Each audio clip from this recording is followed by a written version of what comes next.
É Deus, igreja, a paz do Senhor Jesus Cristo a todos os irmãos e ouvintes inscritos aí em meu canal, amém? Que a paz do Senhor Jesus venha alcançar cada lar, cada família, pelo poder que há no nome do Senhor Jesus.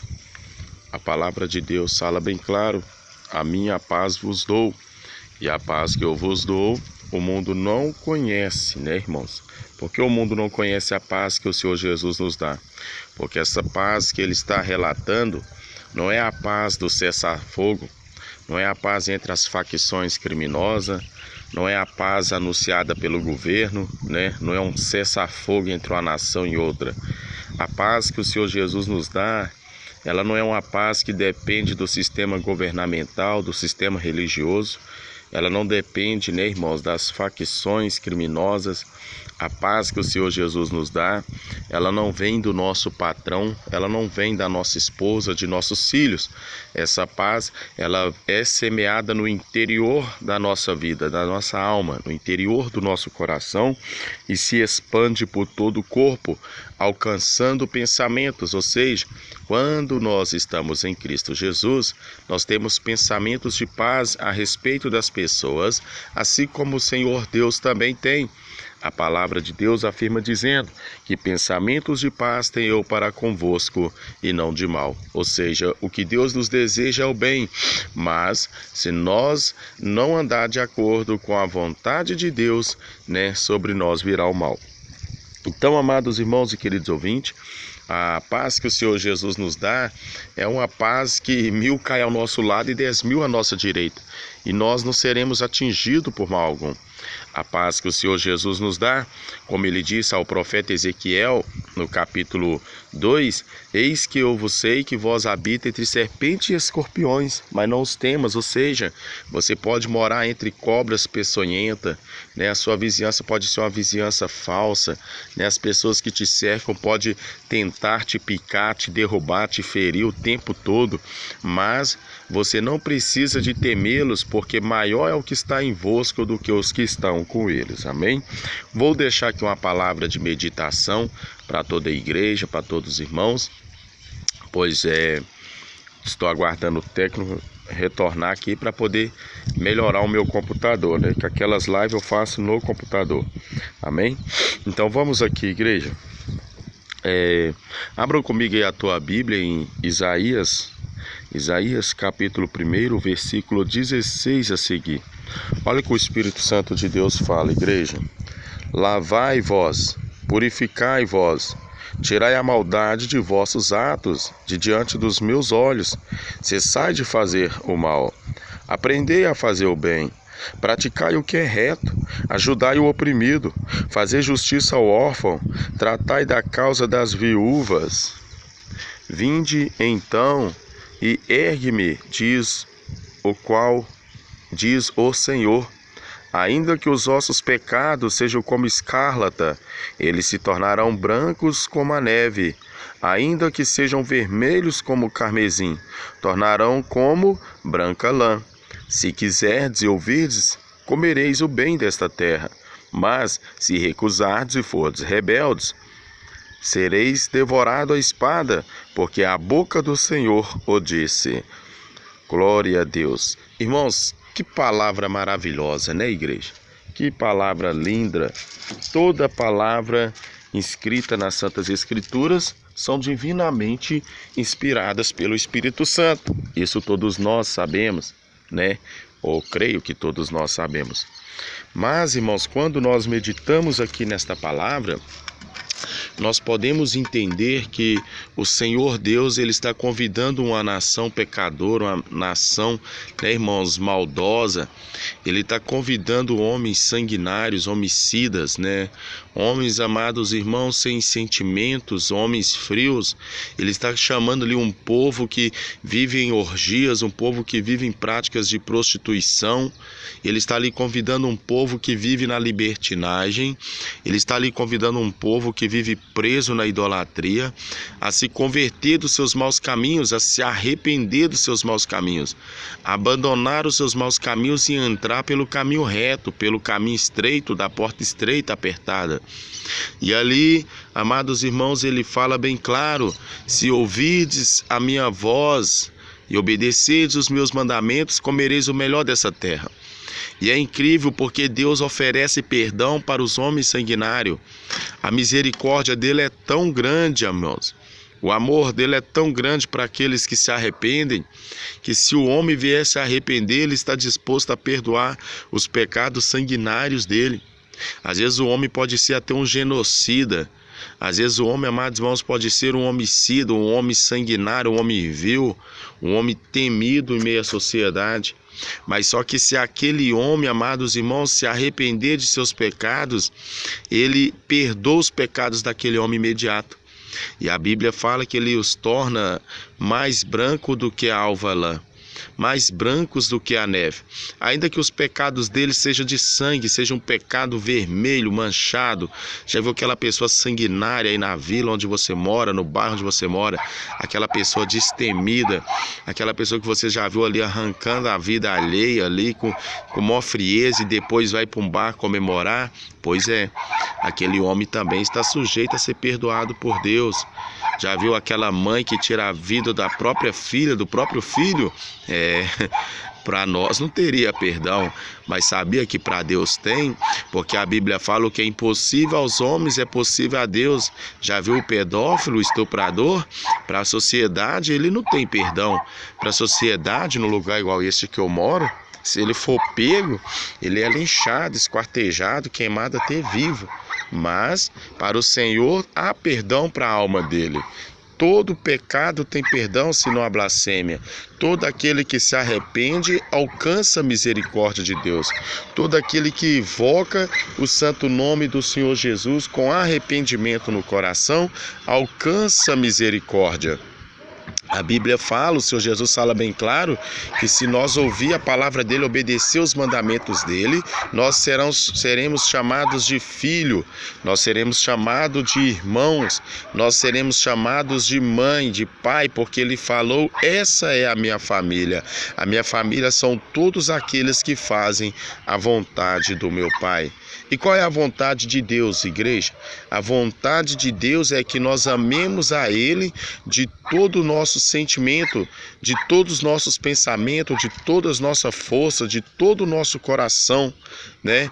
A vontade de Deus é que nós amemos uns aos outros, amemos o próximo como a nós mesmos e como Cristo amou a igreja. Então, se nós ouvir esta palavra, se nós guardar esta palavra, se nós praticar esta palavra, amados irmãos, nós alcançamos o perdão divino e se tornaremos filhos de Deus por adoção, como disse o Senhor Jesus: Abba, Pai. Por isso que a Bíblia fala bem claro, o Senhor Jesus fala: ei, portanto, ide pelo mundo.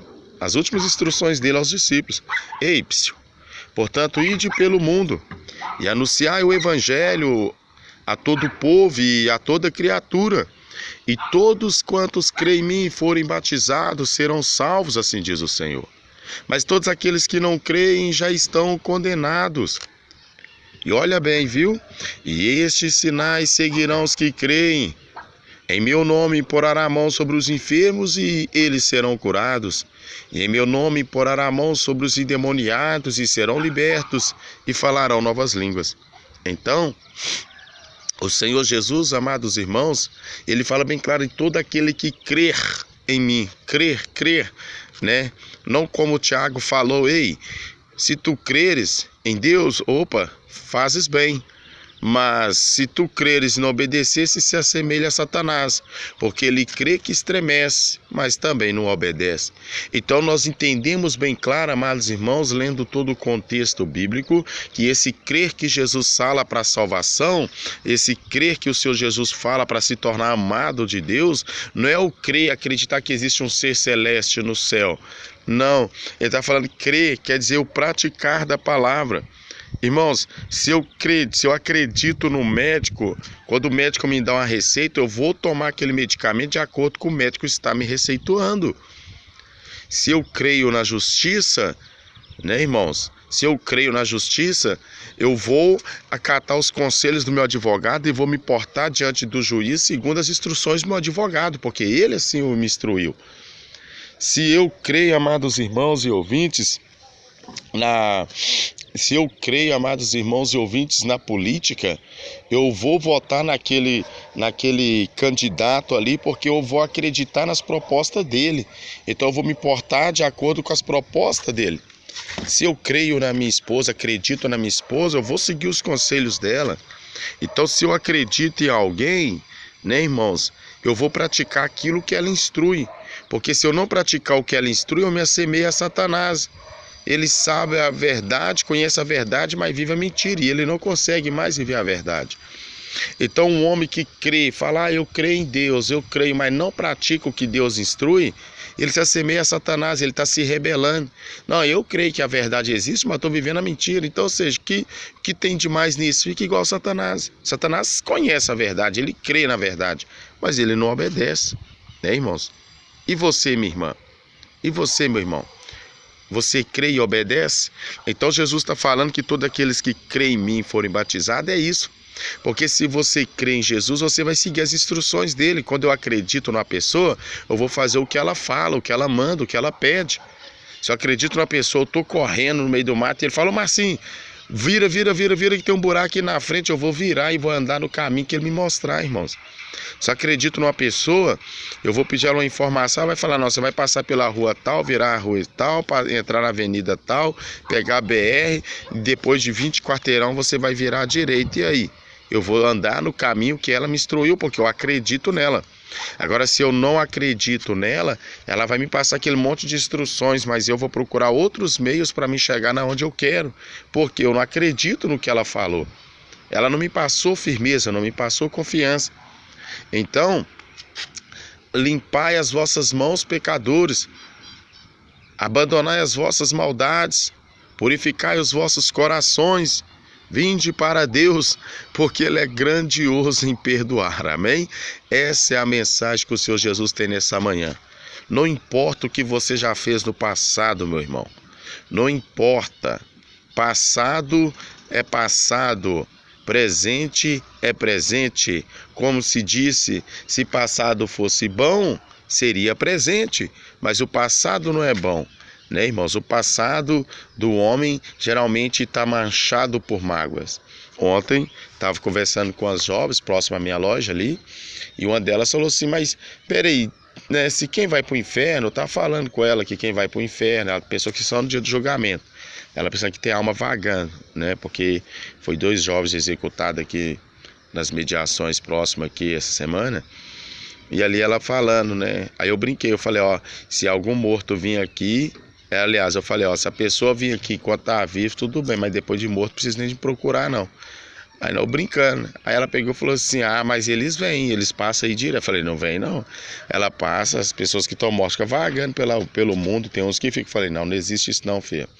Quem morre ou vai por ser de Abraão, local de descanso, ou vai para o inferno. Isso que a Bíblia fala, olha a passagem do homem rico. E quem está no inferno tem toda a sua mente acesa. Ele sabe de tudo que está acontecendo. Ele lembra de tudo que aconteceu na terra. Ele vai lembrar de quem pregou para ele a mentira, de quem pregou a verdade. Ele vai lembrar dos tempos bons que ele vivia, dos tempos maus. Vai lembrar dos filhos, da família. É isso que traz a dor para o homem. O que faz um detento ficar triste dentro de um presídio? Não é tanto a cela lá, ele come, bebe, dorme, tem companhia. O que faz ele sofrer é distanciamento de que ele ama, das coisas que ele é apegado, né? E ali a tristeza por não ter acatado alguns conselhos, não, porque eu não ouvi meu pai, porque eu não ouvi minha mãe, porque eu não ouvi minha esposa, meus filhos. Então, igreja, ali eu falava com ela, né? E ela falava assim, não, mas não tem ninguém no inferno. Eu falei, tem, a Bíblia mostra bem claro que tem, né? Pessoas lá no inferno, né? Pessoas que não acreditavam que o inferno existia e estão lá, né? Infelizmente. E ali a gente conversando ali, aí ela pegou e falou assim, mas e o céu, né? E como é que é quem for salvo? Ele vai ter lembranças da terra? E ali eu falava com ela, não, da terra ele não terá lembrança, né? Que a Bíblia fala que todas as coisas se fez nova, né? Todas as coisas fez nova, então Deus apaga tudo da nossa memória. Aí ela falou, mas não tem graça não, e se a gente encontrar então uma pessoa que caminhou junto com a gente aqui na terra e alcançou a salvação, a gente não vai lembrar dela lá não? Eu falei, segundo as escrituras, pelo que a gente vê, não vai não. Porque se tudo vai fazer novo, nós vamos ter lembrança nenhuma da terra. E outra, se a gente tivesse lembrança lá no céu, a gente ia sofrer. Porque imagina eu lá no seio de Abraão, né, salvo, e eu vendo minha filha lá no inferno, ou um filho meu, um amigo, uma pessoa que eu amo, lá queimando, ardendo em chamas, sendo tormentado, eu vendo ele aqui na terra, tomando tapa na cara, sendo estuprado, passando sofrimento, como que eu ia ter paz? E o que tira a paz do homem no dia de alegria é o quê? Falei com elas, são as lembranças. Pode ver que a pessoa às vezes está no êxtase da felicidade e de repente ela lembra de algo que feriu, de um estupro, uma pedofilia que ela sofreu, uma rejeição, umas palavras que machucou. E de repente ninguém entende, fala, nossa, fulana estava tão bem, de repente ela ficou tristinha ali pro canto, não está acontecendo nada de errado. O que está acontecendo? São as lembranças, né? As lembranças do passado que vem e fere a mente dela. Então, como o nosso passado geralmente não é bom, Deus apaga todo o nosso passado e torna tudo novo, porque o que Ele tem para nós é bem melhor do que qualquer felicidade que já tivemos nessa terra. Amém? A paz do Senhor Jesus, amada igreja, a paz do Senhor Jesus Cristo, amados irmãos. Estamos aí chegando a quase 1000 inscritos. E chegando a 1000 inscritos, né, eu creio que nós vamos ter condições de fazer transmissões ao vivo desses cultos que são realizados aqui sobre a laje da minha casa e alguns outros bairros também, amém? Deus abençoe, a paz do Senhor Jesus.